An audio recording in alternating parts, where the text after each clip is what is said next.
Oh, no, you don't. Okay, we're ready. So hi, everyone. Welcome to our panel, The Future of Living. My name is Oksana Zabolotna. I'm business development company Qubit Labs. And today we have three nice guests, and they represent different companies, I guess. So we have a startup, we have investment, and we have, I guess, accelerator, right? So we will have a very broad view of the topic. So I would like to ask you to introduce yourself, your projects, and let's start.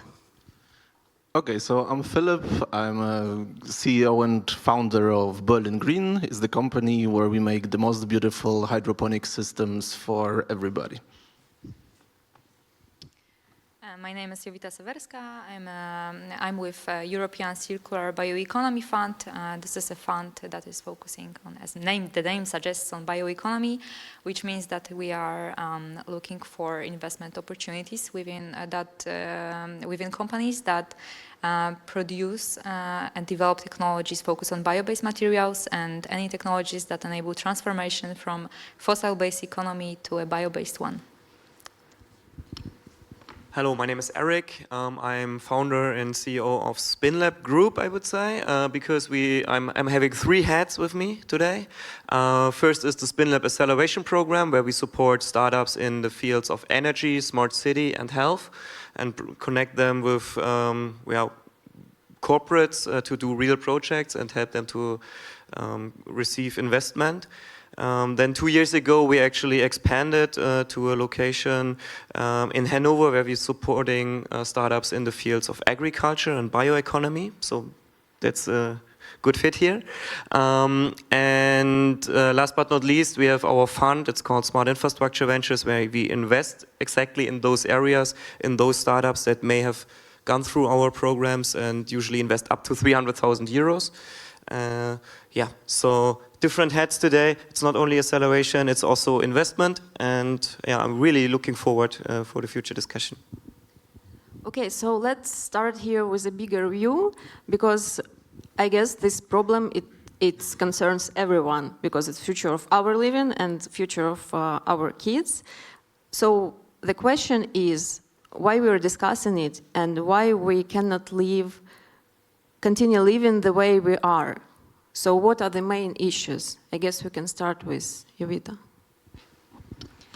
Yeah, thank you. So I guess everyone heard or is aware that of the greenhouse gas emissions. So for one are a threat to the environment and to the supply chains with food. That it will be a threat that we for our future, but also for animals, for different species, and so on. But it's not the only thing. So we have really many levels where we actually are a danger for ourselves. For example, I started talking a little bit about the food chain. So basically, for example, in terms of eating of meat, of course, everybody can have different opinions of that or different habits. But it's not only a matter of, again, environmental impact, where we have very big emissions of methane, of deforestation of lands for animal farm production. But it's also a matter of how the animals grow and then what we eat with them. For example, an overuse of antibiotics, which on the other hand, when we consume meat that was produced with using of antibiotics, and here I mean not only for treatment, but just for faster and bigger growth of animals. So this is given like every day, just to give it so that farmers can have a bigger profit. Then we consume that meat, and then it causes antibiotic resistance, which is again a threat to our health. So this is very many levels. I guess we will touch more of that later in the discussion, but just to start. You mentioned the profits for business. We know that business was all the time about profits. Can it be changed now? Can business make startups say pivot more from looking for just profits, but being more about sustainability and more? Yeah. So I think that's exactly what we do with our programs. So we usually work with established corporations. For example, there's one big company, it's called K+S, which is one of the biggest fertilizer companies in the world, fertilizer producers. And of course, this is a sector with various problems, I would say. But they are aware of it actually, and they are now changing and considering new innovation, more sustainable technologies. What can they do actually to change these things? Or another company we support with our energy activities. It's called LEAG. It's one of the biggest coal energy producers in Germany, and they are running 2 big facilities there, and they know that their business is ending in some years. So in Germany, by law, it will be latest 2038. Most likely, it will be a little bit earlier even, due to other mechanisms, I would say. So they are completely changing their business models. So they even received some billion in subsidies, to be honest, to have their business changing, and this is what's happening. So they now have some of the biggest PV, like solar PV facilities in Germany. They, for example, have the big battery, which is the biggest electricity battery for like on the grid level. So they are changing their business because they have to, and as soon as they identified that problem that they have to change, they need some help, and I think this is a very good opportunity also for startups to change these things. Another company we are supporting, and we are not only working with the bad guys. It's established companies, so they have a running business, and they have to change, and this is where we can help them and where startups can help them. So one of these companies is VNG, which is one of the biggest gas corporations in Germany. So they store, they transport, and they trade gas. And obviously, they have a kind of issue at the moment. So they have an urgent need to change their business models due to, let's say, ethical reasons, but also due to sustainability reasons, because gas most likely in this way will be some kind of ending business. So what do they do now? So they are getting one of the biggest hydrogen companies. So they use their infrastructure, of course, to store, again, transport hydrogen, maybe produce hydrogen, depends a little bit on the future technologies. And that's what they do. And we actually need this kind of resources to really change on an industrial level, because the startups themselves, they can develop real good technology, real innovative things, very sustainable with a very high motivation. But when it comes to industrial level, where you really do a change, for society, I think you just need the resources and you need to change the existing market and the market mechanisms, and this is why you usually need some kind of cooperation. Maybe anyone has to add something to that. I guess it's difficult for the coal company to stop mining coals. It is it's difficult, of course, and you always have to be aware. Like, take the situation in Poland. I mean, Poland is a heavy coal producer and user. So I think some of the biggest emittents of CO2 equivalents are Polish coal. After Germany. After the German ones. And by the way, one coal plant, like the big coal plants, have a higher CO2 emission than whole Ryanair. Yeah. So, and there are plenty of these emissions. But I mean, these companies are aware of, and the market mechanisms that started now will have a tremendous impact on their business models. So if you have to buy CO2 equivalents, or like if you have fees on CO2 equivalents on CO2 markets, actually, then it's just very expensive to produce energy from coal, because you are actually including this external effect to the pricing. And this will cause a huge change to these business models, and I'm pretty aware that these companies are also aware of that, and they have to change. And this is the chance I see. You know, it's not just blaming them because they employ a lot of people. They have a huge infrastructure. Sometimes they are also needed. For example, in the electricity nets, they are needed. In Germany, we now have the discussion, we have to close down gas, we close down nuclear, so at the end of this year, we will have all 3 left nuclear power plants closed, and I think this is the right decision. But this has an impact. If we now also close the gas plants, we need some stable energy for the times when wind is not blowing, sun is not shining. And now there's a debate if we should have more coal capacities, or if we should not have more, not build new ones, but don't close the old ones as soon as it was planned before. And so you always, and I think this is also an ethical question. Now we are judging somehow this ethical topic against environmental topics. Yeah, so we don't want the gas, which is obviously a little bit greener. From the CO2 perspective, it's a lot of greener, but now we have to find a solution on that. Yeah, and at the moment, I would say the preference is a little bit more on the ethical side, so stopping the gas. I can't tell you what will happen in 1 year. It depends heavily on the situation in the Ukraine, but it's a tremendous change going through these industries. And this is the chance for startups, and there we can really do we can really do a difference. But we need not to only blame these kind of companies. We actually need to help them using their resources and their know-how they also have in the best possible way. I just want a sentence to add, because I think that it's actually a very complex issue, and it's very interesting how you described it. But basically, it is actually a bit of if you look at Germany, which is a country that actually really invested a lot in the renewable energy, but at the same time, when you look at the charts, that you grew the renewable energy sources, but at the same time, as you said, they are not stable, and for the end. The only thing that could address that, so like energy,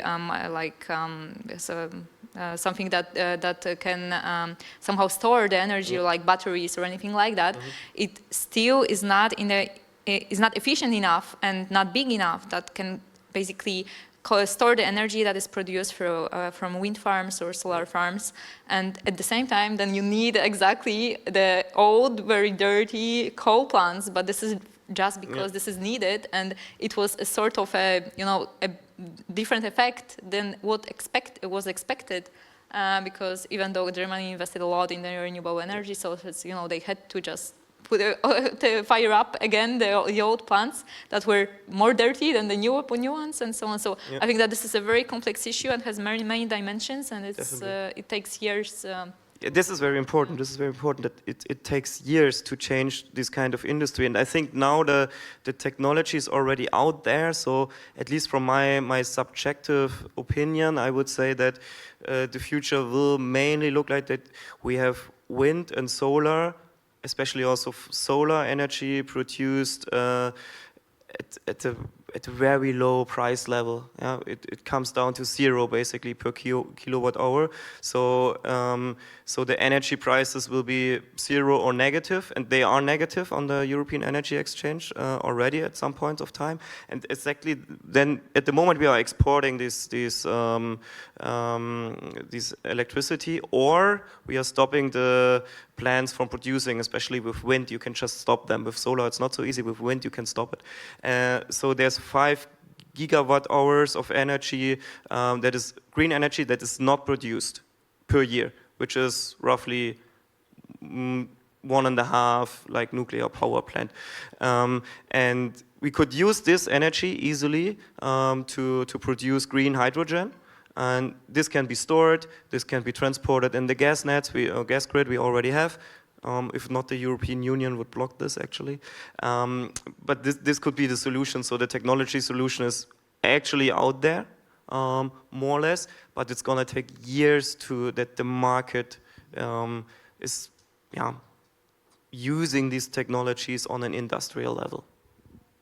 And there's one very good example, so one very successful startup from my region, actually from the city of Dresden, it's called Sunfire. And they have this hydrogen producing technology. They're receiving millions and millions of venture capital, and I think this will be a very big hydrogen player. So this was a very good option for them, because they are technology leader in that sector. So great opportunities are waiting, because we have to change, and the corporates also have to change. But I guess that they won't develop all of the technology themselves. Okay.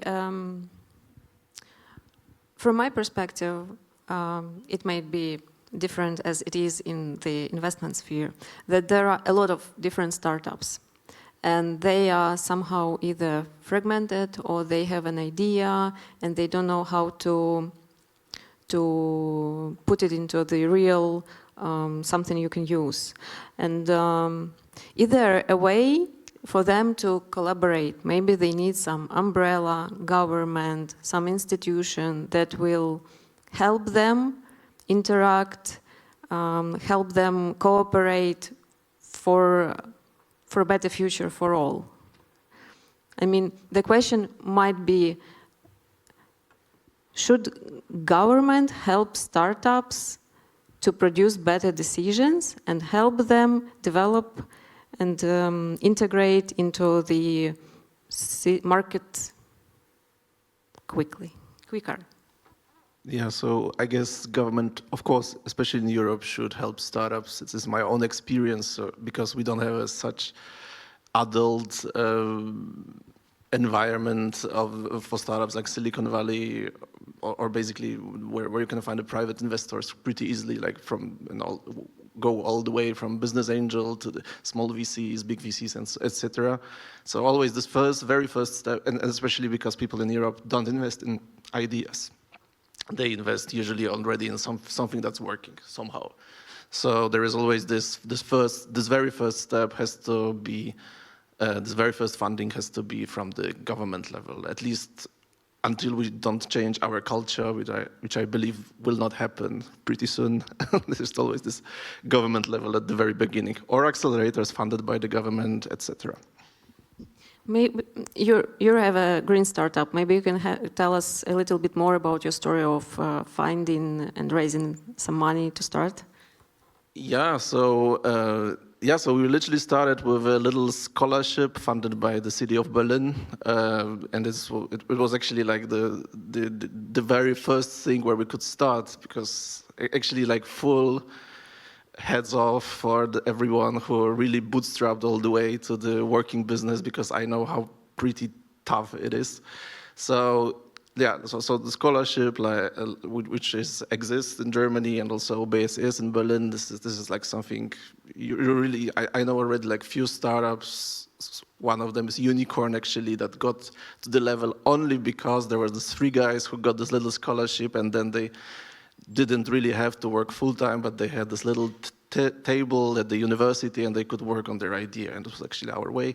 So we got the scholarship, then we started building a first prototype. No, we actually already had a prototype. I built it first on my own in the garage with my own bare hands.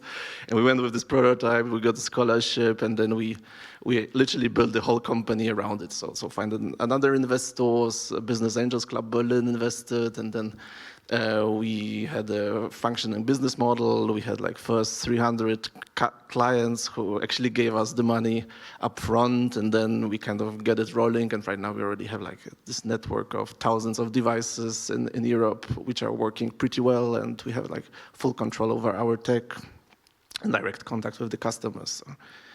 But always, this is also super important in green tech. You don't find investors like in blockchain space, or you really have to have something working, and it's always tough to find someone else who can believe in the idea and literally want to build the future, and not just is asking for a quick buck and return on investment. Yeah, maybe I can a little bit disagree on that, because in the investment sector there are different I think we are also like lemmings following some hypes, you know. 5 years ago, everyone wanted to do, or like maybe 10 years ago, e-commerce. Then it was to fintech.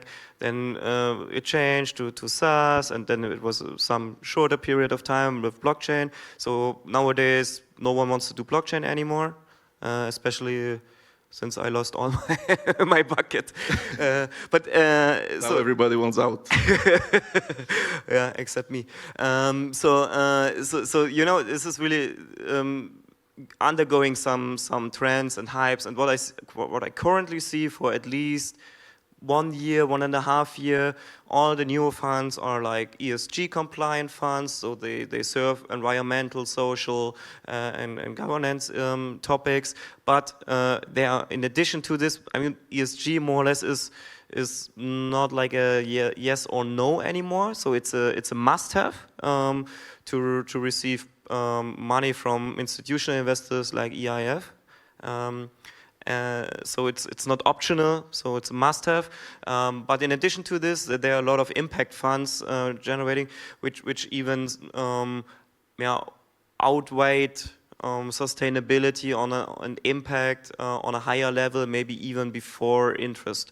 And this is... Yeah, but behind has to be some government funding because nobody wants to invest in something that don't bring return. Not necessarily. I mean, or somebody has of course, just too much money. Generally, you have to say that in the German, like not in the German, also in the European VC sector, except maybe Israel and the UK, there's a very high share of public funding on venture capital. Even if you go with private funds, they usually have state-owned companies backing them, like KfW in Germany or EIF on a European level, and some others. So basically, all the countries have different mechanisms on that, and this will even be more. Would be my prediction, because there's some competition between, for example, France and Germany. So who's leading on continental Europe?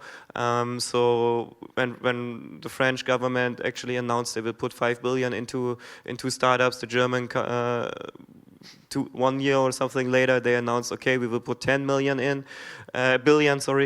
So there's kind of competition against this, and of course this will be a money flow to private investors, and then they will invest into the startups. And that's what I'm saying. So basically, behind it always is the government. And at the end, there's the governance backing. But I think what is, and this is, by the way, the share of public funding or like, let's say, semi-public funding in Europe and the US is comparable, because in the US you have a lot of these half-public insurances and like the, you know, the retirement funds of the soldiers and so on who are active in that sector. So that all of them are... The private sector is different and the culture is different. Yeah, so, but it's also semi-private, if you ask me. It's not 100% private.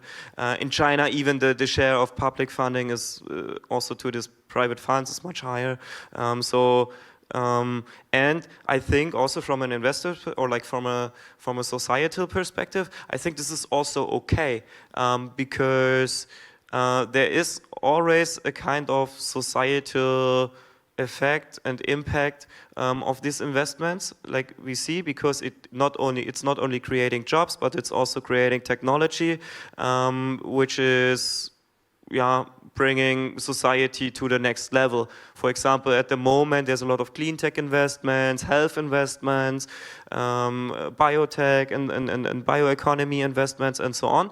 And this is also a positive contribution to society. So I think it's also fair if society is also paying a fair share to this investment area. I would say that it's because we touched a lot on funding into startups, but I would say that there is also an impact in general a governmental decision on the level of creating a demand for a certain technology or for a certain product. So then I think that it is actually quite nicely combined in the meaning that, you know, you create a demand by regulating something like, I don't know, banning of some kind of plastics use or something like that, and then at the same time you somehow give funding often indirectly, but also directly, to create technologies and create startups that address this need. And it's actually, and here, maybe to elaborate more on this demand side. So here I would say that this is probably something that it needs to be carefully considered, where to address or where to create the demand, and the governments need to be very careful with that. But basically, sometimes it just cannot grow without it. Of course, so we can either have a government push or market pull, and then for certain products you can have market pull, and for example, because people want to switch to like plant-based diet or things like that, then you have demand for these kind of products from startups. But some things are not that easy, like for example, track and trace solutions for example, for a chemical industry or things like that, where you have really very complex structures. Companies don't want to wait until the solution is within all of the companies that are present in the value chain. Is just not possible. They don't want to wait, 5 years and pay startup for that long. So then it's actually, for example, in this kind of solutions, I think that it's just not possible without a regulatory push. So it needs to be carefully considered where the money goes, where this is needed, and be smart about it. Yes, Eric, I also checked the website, and I guess that you are cooperating with academia for looking for startups. In your opinion, do you get more valuable and interesting ideas from people, not from people, but from startups who started as in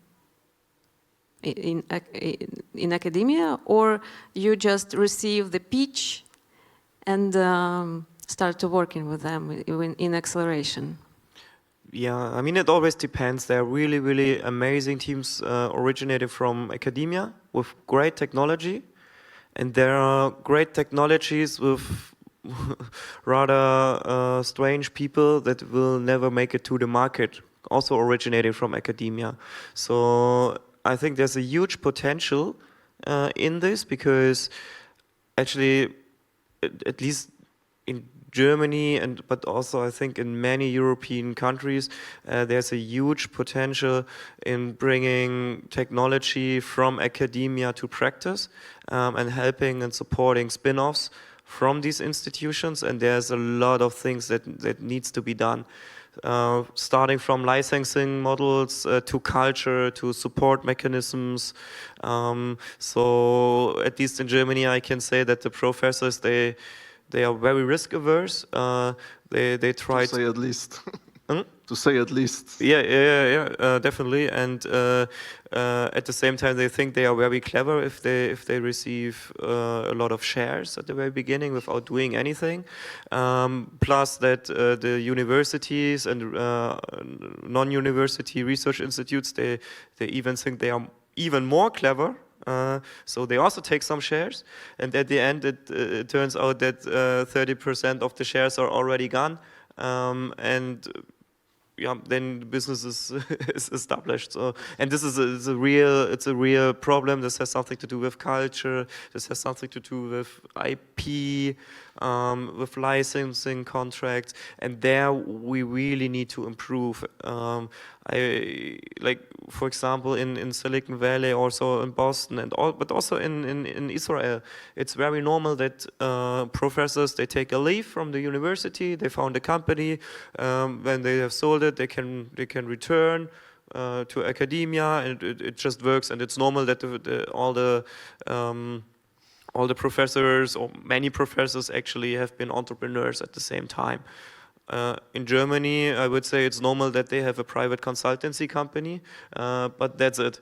And this is a real problem. We have to change this in terms of culture, in terms of the mechanisms, and it's not so easy, and it's going to take a lot of effort and time to really change this on the institutional level, but also on the private level of the professors. But at the same time, I also have to say that there are great startups originating from universities and research institutes where it would have not been possible to invent technologies like this. And there are universities where it works really, really good, like Technical University of Munich is one very good example, or Humboldt University in Berlin, or RWTH in Aachen, pretty good. Technical University of Dresden is also doing this very good. But there are so many universities, and maybe you can name 5 to 10 good ones, and all the others need to come to this level, and then it would be a very good thing. Still ongoing. I don't know so much about the situation in Poland, for example, or other countries, to be honest, but I think it might be comparable. But I think that what is interesting, I mean, for example, in Poland, it's actually, you know, sometimes the professors think that their solution is so important that they cannot reveal it to the world, and then, you know, it doesn't go to the market never. But basically, for example, what I can see in Western Europe especially is that universities often, for example, they develop some solution, they have like a pilot or something, and then they are willing to license the technology. So I think that this is a very smart solution because, you know, they do what they are good at, so they do the R&D, they have a solution, technology, but then they wait for entrepreneurs that would be interested in scaling this, in optimizing something and things like that. And this is something that we see quite a lot. There are some countries that are very good at it. Like, for example, in Finland, they have a special center actually for this. And really, if you look at the startups that produce some kind of materials, or they very often come from this VTT center, and they have really many licensing models. So I think that it's very great because then you don't start from scratch. Like that. I have a comment on that everyone should do its own thing, like to research, and entrepreneurs should go to market and sell, and to do. Everyone should do its own thing. What they do better. I have the question about smart homes. I know you're into that topic, so maybe you can tell us how do you see smart home, and if what we have now, what we call smart home now, is different from what it will be in the future. Yeah, so this is just a little bit different topic, but it's a little bit more common with the subject of this panel, so future living. So this was my motivation at the beginning, just to start working on it, because from profession I'm an architect, and this was actually always, you know, when you go to study architecture, you work in this profession, you really want to change the way people live, like on a very basic level, like in how look our homes, how looks our cities, and so on. And unfortunately, so the world, especially right now, it's not constructed in a way that you can really change the way people live, so to say. Well, maybe maybe change a different way where we get electricity from, but in general, we all live in the same apartment. Actually, we live in the worst apartments than our parents did, so this is actually pretty crazy. So our parents lived in the bigger apartments, which were furnished with a better furniture and better devices than we have now. And this is actually like, there are multiple movements, mostly because manufacturing moved to Asia, mostly to China, and nobody really did anything about it. Right now we are here in Europe all thinking about, you know, is it coal, is it gas, CO2 emission, etc. But meanwhile, Chinese are building all our electronic devices, and most of the stuff we basically surround ourselves is made over there. And here we do mostly consulting and science, probably. And but this is, of course, changing right now. So there's this huge wave of reindustrialization of Europe coming, for sure, especially right now where we see this disruption of worldwide supply chain. I guess most of the people don't really think about it, but this is like crazy change of paradigm going on right now in the world, because like most of the things in the world were made in China, and right now China is closing, and we have to somehow find other ways how we can make things. And nobody really talks about it, right? And especially in Europe, where there was this, where everybody went to universities, nobody really worked in the craftsmanship anymore. Engineering is also kind of in decline, especially from my experience. So there's this crazy time where engineers are actually earning like half of the salary of some consultant. You know, this is crazy. People building things and building future are earning less money. So. And coming to your question, so about smart home and so I guess this is actually a huge opportunity for Europe itself, because we still have this tradition of craftsmanship, engineering. Germany, Poland, Central Europe, there is this huge hub of companies making things still with this hundreds of years of tradition, how to make good, lasting things from natural materials in a sustainable way with short supply chain. The only thing is they don't really put electronics into it, you know?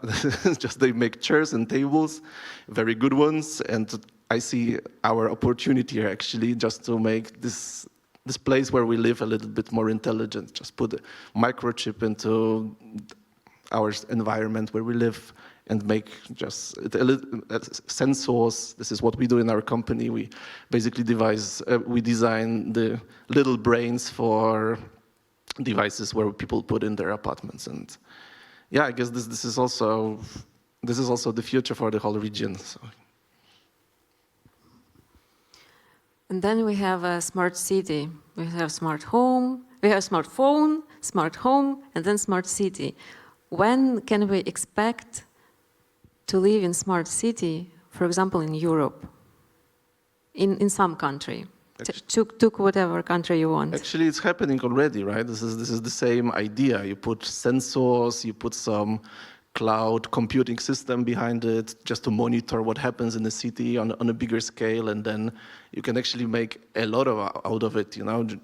So I was architect, but I specialized myself in urban planning. So during studies, and then I worked a little bit in consulting in urban planning. And this is crazy actually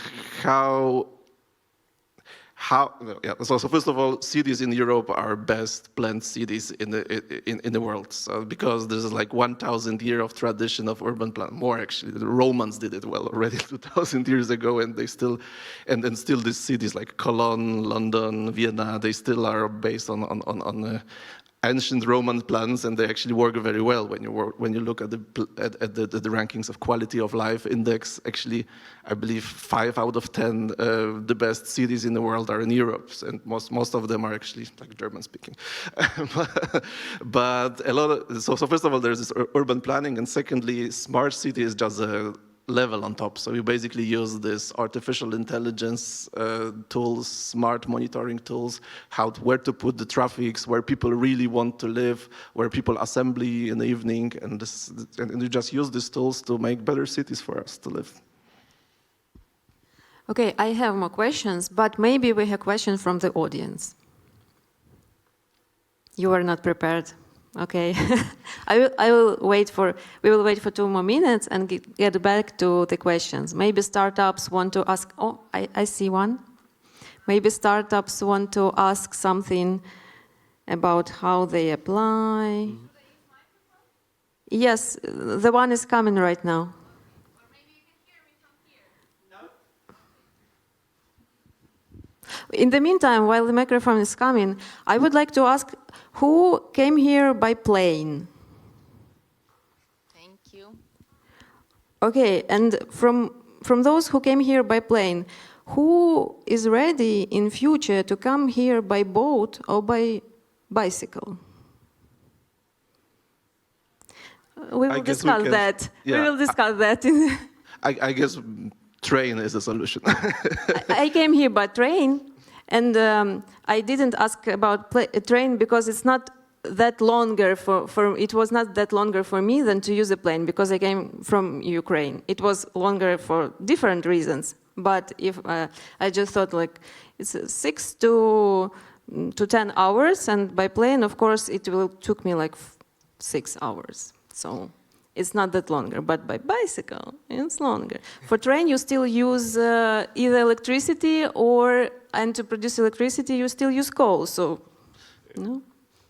Let's wait until Elon Musk will finish his train, right? Yeah. I mean, we already have trains for 200 years here, and they actually work pretty well, so. But me as a person who is traveling a lot and regarding the logistic, actually, train still is not the best solution because there are not good connections, and it's better sometimes to take 2 or 3 flights with connections, so it will be faster than use ground. That's actually a huge Vehicles. task for European Union, basically, and this is actually part of this Horizon 2030 plan to coordinate all the 20-something countries in the European Union to basically because in general, Europe is pretty awesome place to live. You know, you have all these beautiful cities pretty nearby, like every 100 kilometers there is a nice city, which is actually perfect distance for the train, much worse for the planes. So the only problem is that nobody really took all these people. That's why actually, because smart city solutions are not really implemented yet. I mean, to be honest, I don't want to blame the plane itself. It's maybe the question how we produce the energy to fly. So if we put in gas oil or like kerosene, I don't know what's English, kerosene. Whatever, then this is an issue because we have the CO2 emissions, but I'm pretty sure with hydrogen, for example, the CO2 footprint of the whole industry could be changing, and this is what they are actually now also developing. I think one of the key problems here is that we have to include the full pricing, including the CO2 pricing, into the prices. And what I really don't like is that we can fly from Berlin to Rome for like 20 euros with Ryanair, because it's not the full price and not the full cost that is actually cost to society. My And question we need was to change this. My question was not about who is ready not to travel by plane. My question was, are we ready to give something up? Yeah. It can be anything. It can be plane. Yep. It can be bigger apartment to heat up, to have a better future for all of us. That was my question. I was sorry. I actually wanted to say about Ryanair because we want to think about being ecological, but from the working conditions of the stewards, of the flight attendants, we also need to think about providing good working opportunities for them. This also impacts the train drivers because they are cheap fares, but there's also that side effect. Yeah, the crazy thing with Ryanair is also that it's actually not economical to fly for Ryanair. It's not profitable to fly from Berlin to Rome for 20 euros. Ryanair is basically subsidized by the cities itself that they buy the advertisement, so kind of, just to make sure that Ryanair will fly their tourists for this 20 euros to their city. Okay, we still have a Coming question. back to the question. Yeah, please. Like the last part of your speech, it was about that in Europe we have infrastructure since Romans and our cities are already smart. But what about Saudi Arabia NEOM, which is coming in 2050, right? If I'm not mistaken.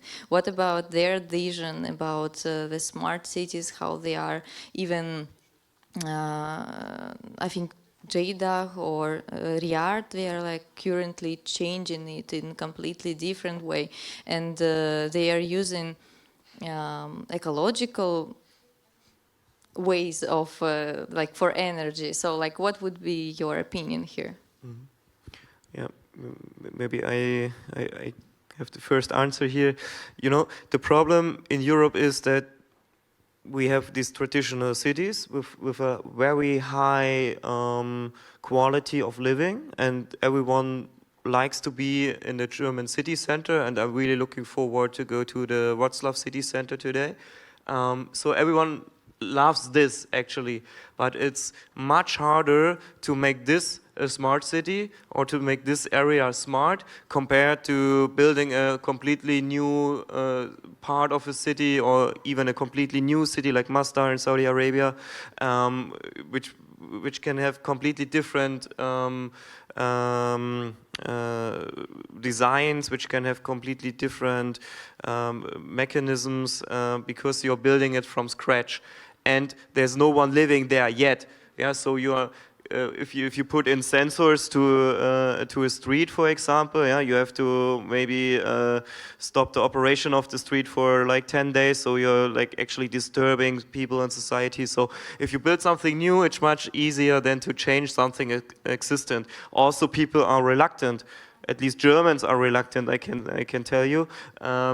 If there's any kind of change, people don't like it, first of all. And at the moment, everyone is crazy about data security. So if the city is building some sensors into the traffic light, people, or like cameras, for example, to maybe start the optimization of the traffic, yeah, you can be sure that in the city council there will be 100 people complaining about data security because you could use the camera to watch at the plates and things like this. So it's much I can harder. see that in a Google Street View have pictures from 2000. So Yeah. you don't. I mean, it's super hard to change a running system, and these cities are running systems, and this is definitely a disadvantage compared to other regions. So my prediction is that there will be parts of European cities that will be very smart, the newer parts.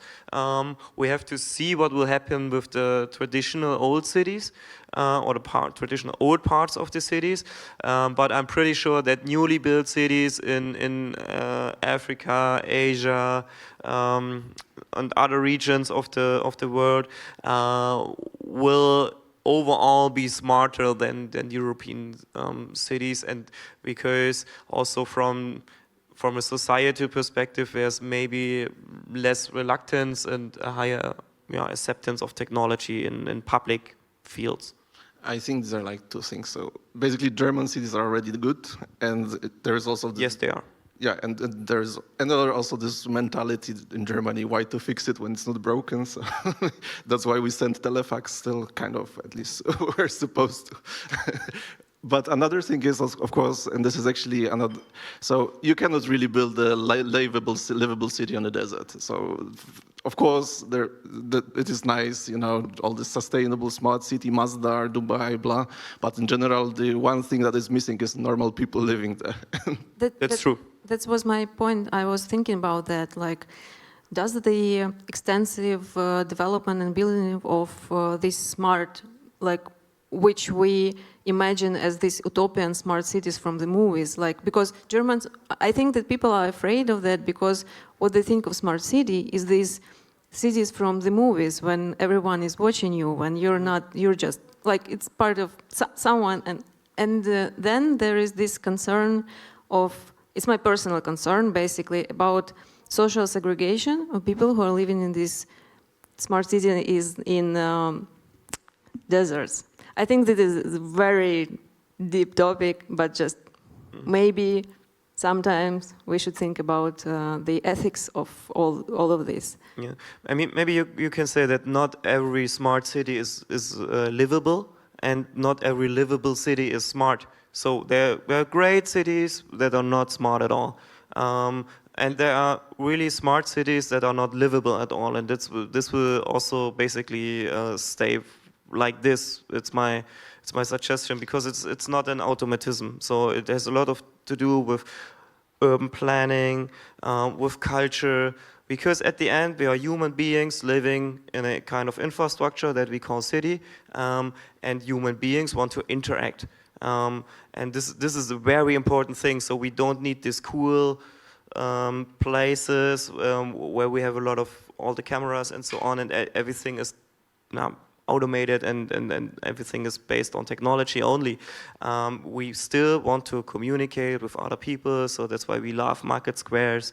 That's why we love shopping malls at all. And so this is very important. And another aspect that you also have to consider from my perspective is that it will really be necessary that we find our own way in Europe to see what we identify as a smart city and which technologies we want to accept. And this has something also to do with technology readiness and the capabilities to build own technologies, because if we just import, we are also importing ethical issues, I would rather call it.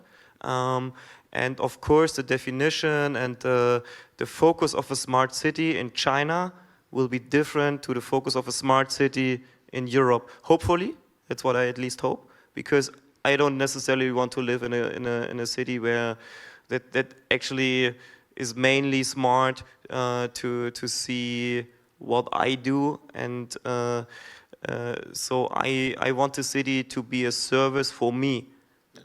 Yeah, so basically smart city is like this broad term, but in general it's just a set of tools, right? And these tools mostly mean sensors, IoT cloud, and some smart engineer behind it, right? And urban planner probably. And of course, it's like a hammer, right? You can use a hammer to hit a nail or for other reasons. It's a concern about any technology that we adopt. Like, would it be used for good or for what? But yeah, so in general, these are like two things. So first of all, I am excited about the future, right? Because we have so many beautiful tools right now which we can use, and we have to, and we should use them, right? Just to build the future, as Elon Musk said, just to build the future that is worth to being excited about, right? But another thing is, of course, that we cannot go on the compromises, just selling the tech to some authoritarian regimes just because they can pay for it and use it for any other reason except building good future for everybody, Okay, we have 2 more minutes. Maybe we have a question from the audience. Yes, we have one. Hello. I'm from Ukraine, and I see every day almost totally destroyed cities. What do you think? Is it a chance to make new smart cities? Maybe it will be easy to build almost from the scratch, or maybe it's harder. You will build the most beautiful cities in the world, I am sure. I really hope this, yeah. I mean, it sounds maybe strange now, but of course, this is now a window of opportunity to do exactly this. Yeah, it's now you have to rebuild the infrastructure at some point of time anyways, so why not building it smart? And I know many architects from Ukraine, and they're really the best people I know. So there is an example in the history of that. It's about Rotterdam. They rebuilt it with a absolutely new and new architecture that was on time when they rebuilt it. So they didn't restore the old. They rebuilt it from the scratch with modern and nice and very beautiful buildings. I'm sure we will do that also. The most beautiful cities in Germany are Eastern European cities, because they were completely rebuilt after the reunification, more or less, because everything before was looking really strange. And also from my perspective, Eastern European cities, most of them are very beautiful because they were rebuilt in the 90s. And so it's definitely a chance, because there's now a need to change. And this is compared to German cities, they will always say, oh, somehow it works. So why changing it? Why disrupting people? I mean, the street it's okay. The traffic is kind of okay. So there's no necessity to change something. And there you have the opportunity now. And I really hope that this works out for Ukraine and Ukraine cities and Ukraine citizens. And I really also hope that EU is supporting you with that. also financially, because it will be a huge cost, of course. And I hope that we all together as a European community will pay for this. Okay, I think that will be all. Thank you very much for this discussion. Thank you, audience, for supporting us and for asking questions. It's very important when audience participates. So I think everyone, you should have a great conference, and see you around in At our booth, at the SpinLab booth. Thank you, Oksana, for moderating. Thank you. you.